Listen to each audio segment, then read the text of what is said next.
Welcome, everybody, to the Cliff Yates Show podcast. And yes, we're recording the podcast tonight, but we're also live streaming to X and YouTube. And if you haven't already, please subscribe to the YouTube channel. And if you're listening on the playback, head on over to YouTube, subscribe to the channel, hit that little bell, smash it so that you're notified when the next video comes out. We're all about motivation, inspiration here, encouragement, trying to do better every day in every way. So why not talk about the four horsemen of death? Sounds like a positive subject we could talk about.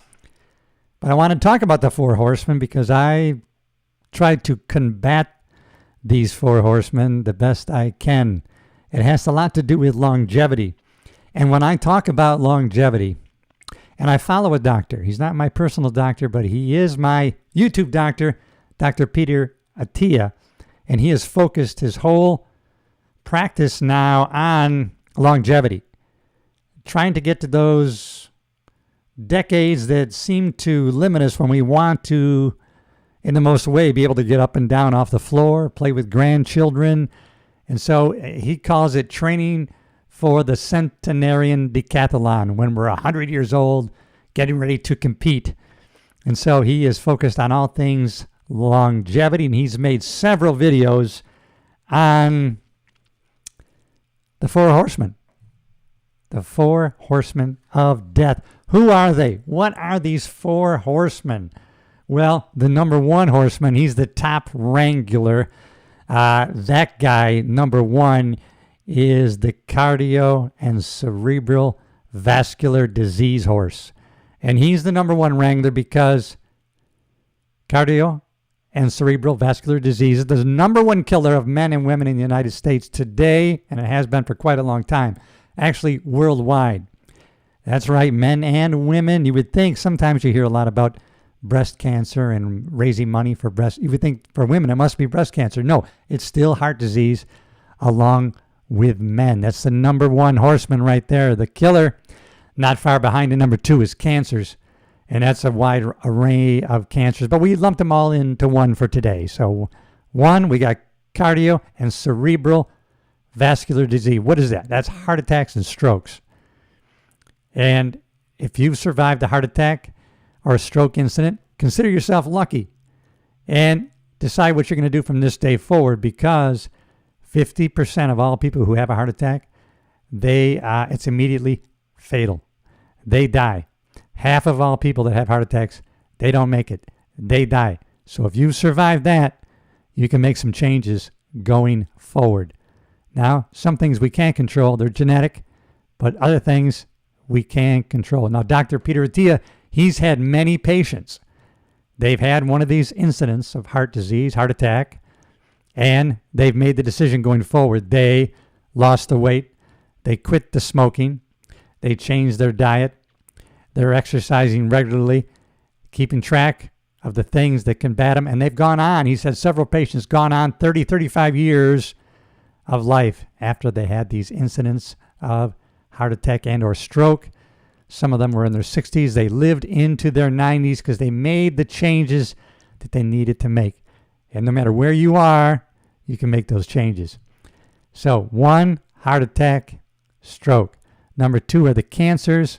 And number three is going to be under the dementias and the Alzheimer's and the neurodegenerative diseases.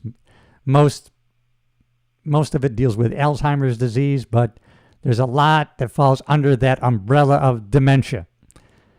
Fourth is a spectrum of diseases that we call the metabolic diseases. Most extreme is the type 2 diabetes, hypertension, high blood pressure,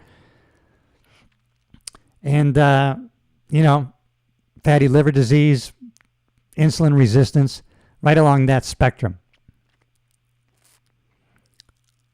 Now, the fourth, that was the fourth. Okay. So we did 1, 2, 3, and fourth. Okay, and we talked about the heart attacks. I took some notes here from Dr. Peter Attia, made a video on this, and I had to share that with you because there's things that we can do. Some things we can't control on these things, right? Genetics plays a role. We can't control that, but there's a lot we can control, like not smoking, exercise, nutrition, blood pressure. Now, we already talked about if you survived, you're in the lucky group, and you can do some things. Now, the single most important tool to combat the 4 horsemen is exercise. That's what I talk about all the time. It's the number one thing we know that really does affect these 4 horsemen and longevity.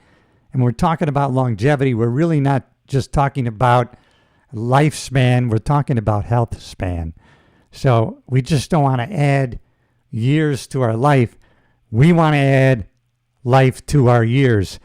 If you've been to some of these nursing homes, visited relatives, sometimes you can see people and you're thinking this quality of life is, they're keeping them alive, but they're not living. So we can't control the fact that we're all going to succumb to one of these, but hopefully we can put it off so that we succumb at 102 in our sleep. And we can't control a decline. Right? But we can control the rate of decline, everybody. We can do that through exercise, nutrition, and also our emotional health and well-being. We can have control on that. We know the mind-body connection, everybody, so let's focus on that. The single best thing we can do is the exercise. The second would be the nutrition. It does matter what we eat, but instead of focusing on diet, we should really just talk about principles and lifestyle. Because why do most diets work? Most diets work because, number one, people just want to lose weight. So most of these diets are going to involve caloric restriction. And when you restrict calories and you start expending more than you're taking in, you're going to lose weight just on the facts of plus and minuses involving calories. But we want to talk about maintaining health. So we want a lifestyle change. We just don't want a diet change. So nutrition is important. What we eat matters. But as I said, diet, instead of focusing on that, focus on lifestyle. That's what I've been doing. In other words, I'm just focusing on principles. The principles that most of these diets work from. Why do they work? Most of them get rid of sugar-laden drinks. Most of them get rid of ultra-processed foods and deal with nutrient-dense whole foods, eating whole foods. Some just a balanced diet, getting our nutrients, heavily nutrient-dense foods. Very important. 3, sleep is big time. Big time for me and my brothers and sisters in blue, because when we work in police work, many times we are unable to get great sleep because of shift work. Working 7 at night till 3 in the morning. We got to be up at 8 o'clock. You better be in court. You're in court all day. You come home, have a meal, you take a nap 2 hours, you're back on duty at 7 p.m., expected to be at your best to protect the lives of not only yourself, the citizens, and your brothers and sisters. Not going to work, not good for metabolic health. Sleep is so important. But when we retire, when we're no longer working, or we get in a position where we can work a regular day shift job, now we can have more control over our sleep, because lack of sleep really messes with our hormones, puts a bunch of, it's a lot of metabolic damage. A lot of cortisol goes into the system. We don't metabolize fat properly. And that's why we get heavy and we get unhealthy because of lack of sleep. I know I have been, and many people are in that mindset, I'll sleep when I'm dead. And, as we get older, we do need less sleep. But there are things that we can do, and I did a video on this, where we can make sure that we're getting high quality sleep, right? We can make sure the room is cool or cold, keep it dark. We can limit, right, our screen time, that light that's coming into our face off of a laptop or cell phone or the television. We can kind of limit that. Half an hour to an hour before we go to bed. Maybe before we go to bed, we read a little bit. I know that puts my wife to sleep within 5 seconds, but it's important to get plenty of sleep. And for us guys like myself, believe it or not, coming on age 68, I know I look 35, but I am not. And when you get to be over 50, 55, I don't know, maybe even 40, we are conscious of having to get up in the middle of the night, right? We're getting that little BPH, right? Benign prostate hyperplexia, an enlargement of the prostate to the point where we're not emptying our bladder all the way. So we have to get up in the middle of the night 1, 2, 3 times, or we get up once and can't get back to sleep. So what can we do about that? I'm learning I have to limit the intake of not just food, but liquids a few hours before I go to sleep. If I'm going to go to bed 10:30, 11 o'clock, right? After 7:30, I'm not having anything more to drink, right? So now I've got 3.5 hours before I even go to bed, and I haven't consumed any water and or anything else. So that helps me. If I don't get through the whole night, at least maybe I get up once, and that's it. So that's how we can help ourselves get better sleep. Sleep, so important. The difference in sleeping well and not sleeping well has a big impact, not only on our brain, but our metabolic health. That's a note I took from Dr. Peter Attia today. Fourth thing we can do, of course, is the medications our doctor gives us to help combat these things like high blood pressure, hypertension, and also the supplements we may take also to combat these things like fish oils and nitrates or any kind of vitamin that we may take. So supplements and medication help us fight these 4 horsemen that we're going to win, increase our longevity. 5 would be all the things that we can do to affect our emotional health and well-being. So important, right? We know how mindset has an effect on our physical body, on our health. The mind and body connection. There's always the study I like to talk about of the med students. They got so focused on diseases they were studying, they actually started exhibiting the symptoms of these diseases because they had them so prominent, so dominant in their minds. The placebo effect, how they give people these in these test scenarios and when they're doing research, right? They give half, a placebo pill saying this is going to cure you, and half get the real pill. And sometimes the placebo gets better results than the regular medication. Very important. How we think about things has a big effect on our health. But exercise, so important. And my mom, she's been suffering from lumbar spinatosis, right? The narrowing of the canal of her back. Well, I can't even think of the spinal column. The narrowing in it, and it impinges on those nerves, and it can cause great pain. But she found out watching some YouTube videos that nothing can damage a hurt back more than inactivity. So moving, even though it seems contrary to what we want to do because of pain, moving is the best thing we can do when our back is injured. And so we should do it in an intentional way and keep track how we can best do that. I like this these things, the 4 Horsemen of Death that Dr. Peter Attia talks about, because when I took the Primal Health Coach certification course from Mr. Mark Sisson, almost everything in the primal health laws that he dictates helps combat the 4 horsemen.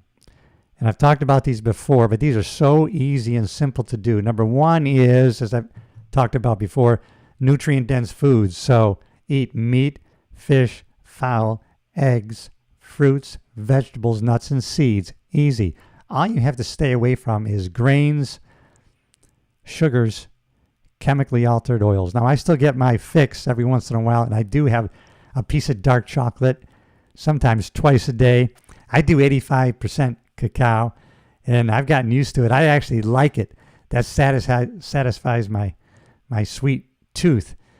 But you can do whatever you need to do to try to cut out sugar as much as possible. Eating nutrient-dense foods. Number 2, move a lot throughout the day.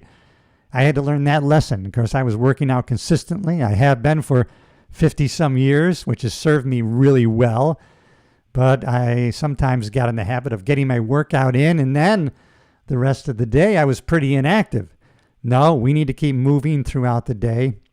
Actually, walking is the best exercise we can do. My latest trip to the doctor, over the past 5-6 years, my blood work has always been fantastic, been great because of my combination of my nutrition and exercise, served me well. This past visit, blood pressure high. Not to the point I'm not taking any medication for it, but high. Took it several times, still very high. And so now, hey, what am I doing differently? What have I stopped doing? Or what am I eating differently? I know one thing I stopped doing because I'm on a weight gain kick. I'm trying to gain weight, actually. Trying to keep muscle on and trying to get a few more pounds on. So I stopped jumping rope. And you know what? I think jumping rope, because that got me to my VO2 max, my cardio max real quickly, and I was doing it on a regular basis where walking really doesn't get my heart rate up to high enough level to impact my aerobic health. So now I'm back jumping rope again. Let's see what happens with the next blood test and the next visit to the doctor, that is, and I got to take my blood pressure on a daily basis, keep track and log it. I left my blood pressure cuff at the island in the summer home, but that's all right. In about 45 days, I'll be up there, so I'll be able to take my blood pressure on a regular basis. So eat nutrient-dense foods. Number 1. Number 2, we are going to stay away from the grains, sugars, chemically altered oils. Pretty easy to do. If you're going to have oils, you're going to have extra virgin olive oil. You can have coconut oil. Stay away from the safflower oils, the chemically altered oils that most places use for cooking. Move a lot. Number 3, move a lot throughout the day. Instead of just that workout like I was doing, that inactive, no, move throughout the day. I do my workout, but hey, how about a walk lunchtime or after? How about a walk before dinner, maybe after dinner, another walk? Moving throughout the day, doing some other primal movement exercises. Number 4, lift heavy things. Once a week, I'm deadlifting. I'm doing the farmer's carry with heavy dumbbells. Peter Attia talked about a Harvard medical study. They took a group of elderly women. Now, they've known for a long time through research and studies that at any age, you can put on and or maintain muscle mass by lifting weights. What they didn't know, that they didn't think you could do, was increase bone density. And they took this group of women who were inactive, elderly, and one group, they started on a pretty intense weight-bearing, weight-training exercises, and the other group, they kept just the way they are, inactive. And at the end of the study, the weight-training women increased their bone density. And that is big-time discovery. So lift heavy things every once in a while. I lift once or twice a week heavy I use a hex bar for my deadlifting, and I sometimes do the farmer's carry with a heavy dumbbell in each hand, walking back and forth in the gym. Number 5, sprint every 7 to 10 days. They found that sprinting increases testosterone. Now, everybody in my age group that I've been talking to said, you better get your hormones checked. What is your testosterone level? And I've never checked my testosterone. So this time, I told the doctor I want to check my testosterone levels. I may need TRT, testosterone replacement therapy. Everybody's on this, even the kids who are 25 or 30. They really shouldn't be at that age. But of course, they're lifting weights, trying to get extra testosterone. It's like a steroid, natural, right? So I had mine checked. My total testosterone was fantastic. A healthy range is very wide. They say from 200 to 1,000. Well, mine was 709. But my free testosterone was a little bit low. The green range, I was just low into the red. But my doctor says you can release that free testosterone, which is taken up by the system, your sexual hormone system. You can free that free testosterone up with increased protein. And I have been increasing my protein. So hopefully I can release some of the free testosterone in my next blood work. But I was very happy with my total testosterone, 709. Age 68, everybody. So maybe the sprinting does help. I know lifting, they said, does it. I lift pretty intensely, 4 days a week with weights. And I do, like I said, once or twice a week, the heavy lifting. They say that does promote testosterone. Where are we? Sprinting. 6, get plenty of sleep. We talked about that. 7, get plenty of sunlight. So important. Get our vitamin D. Now in Florida here, we're lucky. We can get it anytime, anyway. It's just available to us. Upstate New York, you're screwed. You're overcast months at a time. You may have to take supplements. But vitamin D, very important. And we can absorb it directly from the sun. Now, I've had skin cancers, and now I'm looking beautiful. But a couple of weeks ago, I had to have a few spots burned here. They've just about finished healing. And I was concerned whether, maybe I'm going to have to stay out of the sun altogether. I play tennis, and no, my dermatologist says, no, you still need to get out in the sun. Just be very cognizant of how long you're in the sun unprotected without sunscreen. Try to limit that to maybe 15 minutes, depending on the intensity and time of day of the sun. But it is okay, yes, to get sun still. Most of the damage that we incurred in our skin that's coming out now at my age, we got when we were 16, 17 years old. Get plenty of sun. And then number 8, these are the 10 primal health laws. Play at something. Now, I play tennis, but, do something for fun. Don't just do intense working out in the gym. Play at something. Maybe Frisbee, maybe some beach volleyball, or I play tennis. I'm going to try pickleball. It's good. They say tennis, any racket sport, they say adds 9 years to your life. That's worth trying if that's true. And I can see how that would be true, not only with the movement, but with your brain, how it's really activated to be it's always calculating the speed, direction of the ball, how to move your body to meet where that ball is going to be. Number 9, don't do stupid things like text and drive. Things that are going to get you hurt and or killed. Drinking and driving, walking up and down the stairs, not paying attention, falling directly on the cement. You got your face in your cell phone. Pay attention, focus. Don't do stupid things. 10, always be learning something new, reading a new book, learning a new skill. I think I'll take up piano. I know I want to take up piano. I thought about doing guitar or some other instrument, but you know what? Then everybody else has got to hear it. Now, when you learn to play piano, you can buy one of those keyboards that has headphone plug-in portals, and now you can practice, and no one hears how crazy shitty you sound. And then when you get better, you can unplug, and you can play for them. Always be learning something new. Read a book on something you know nothing about. The 10 primal laws. And guess what you can do, everybody? If you do all these things, you're going to win that fight against the 4 horsemen of death. All right, everybody, that's the end of this episode. You know I love you. If you haven't already, subscribe to the channel. Join a community of progress. That's what we are. Come on. Let's not just add years to our life, but life to our years. I'm going to celebrate life right now. Age 68. You can do the same. Leave a comment, like, share the video. Join the community. We're a team, everybody. You know I love you. Until the next episode. Bye.